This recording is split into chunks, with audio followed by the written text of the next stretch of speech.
Welcome to English in a Minute, where we teach you all about idioms in American English. Has this ever happened to you? What was the name of America's first president? I can't believe you don't remember that. Come on. I know. I've completely drawn a blank. Draw a blank.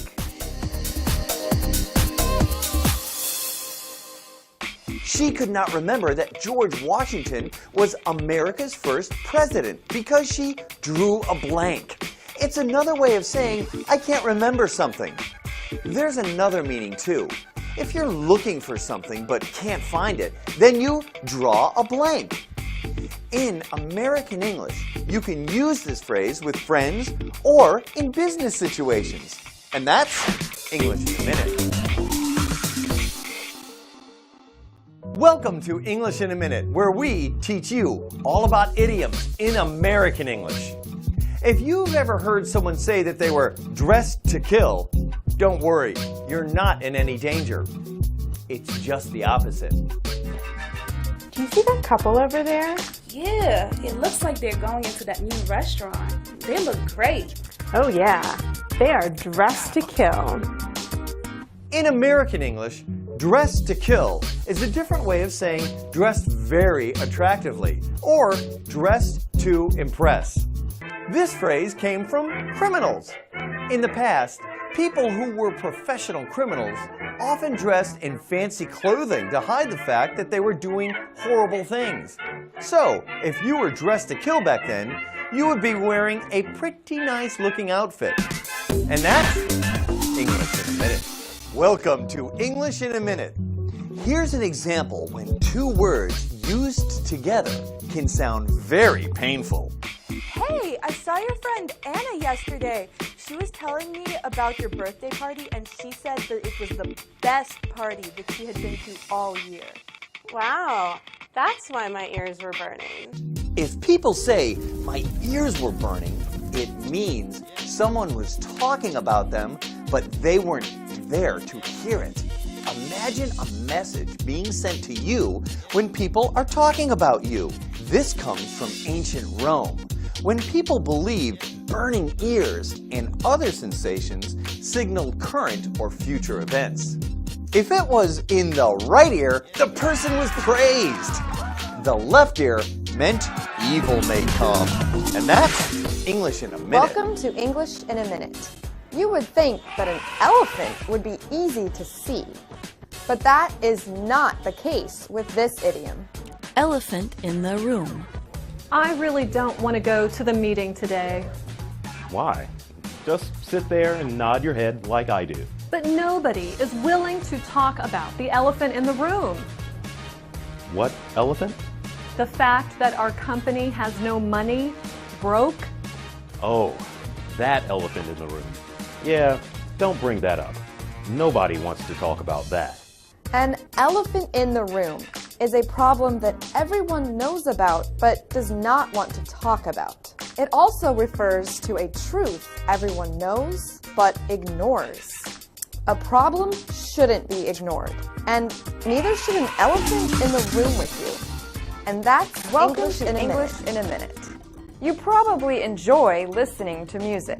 You might even enjoy playing music. But what does this mean?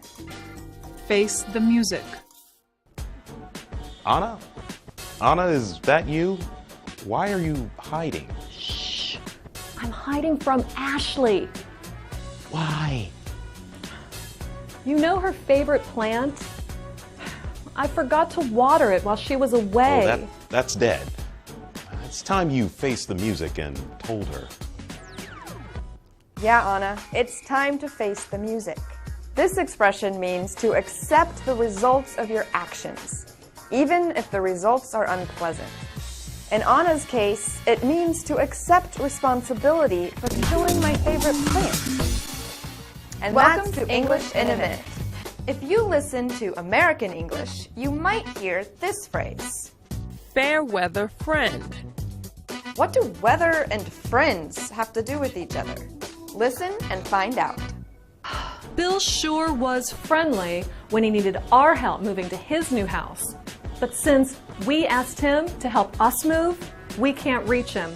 I have always thought he was a fair weather friend. He is only a friend when he needs something. You can't count on him. Fair weather is good weather. A person who is a fair weather friend is loyal in good times, but not when things get difficult. So if you're in trouble or facing tough times, a fair weather friend probably won't stick by your side. And that's English in a Minute. Welcome to English in a Minute. A bicycle has 2 wheels. A car has 4 wheels. But what has 5 wheels? Fifth wheel. Let's listen to Jonathan and Anna talk about being a fifth wheel. Hey, got any weekend plans? Well, I'm going out to dinner with 2 couples. You know what that means. Ouch. You're going to be the fifth wheel. I know, but luckily the couples are really cool, so I won't feel too left out. A car does not need a fifth wheel. If someone is a fifth wheel, they may feel like an unimportant part of a group, usually a group of couples. They may feel, as Anna says, left out. And that's English in a Minute. Welcome to English in a Minute. Fishing is a favorite American activity. So what do you think this American English idiom might mean? Fishing for compliments.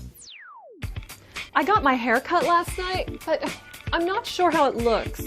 I feel like it's too short. Please, you look great. But that's nothing new. Stop fishing for compliments, because you know your hair always looks fantastic. A compliment is something good you say about a person or a thing. Fishing for compliments means you are looking for someone to say good things about you, or something you have done. This phrase is used between friends, but sometimes people say it in a mean way about someone. And that's English in a Minute. Welcome to English in a Minute. Here's an idiom that seems to make no sense. Fly by the seat of one's pants. Say that again? How can someone fly by the seat of her pants? Let's listen. How are we ever going to get this project done at work? I have no idea. At this point, we are flying by the seat of our pants. We don't even have a plan worked out yet. Flying by the seat of one's pants means that you don't have a set plan going forward. This phrase comes from the early days of airplanes. Pilots did not have much technology to help them know where they were or where they were going. Pilots had to depend on their judgment and their brains, which is what flying by the seat of our pants means today. And that's English in a Minute. Welcome to English in a Minute. The word radar is short for radio detection and ranging. But are Jonathan and Anna trying to find enemy airplanes? Under the radar. Where was Carly this morning? We had the meeting without her. Carly? I don't know. I haven't seen her in the office for weeks. Maybe she's working on a secret project, and that's why she's flying under the radar.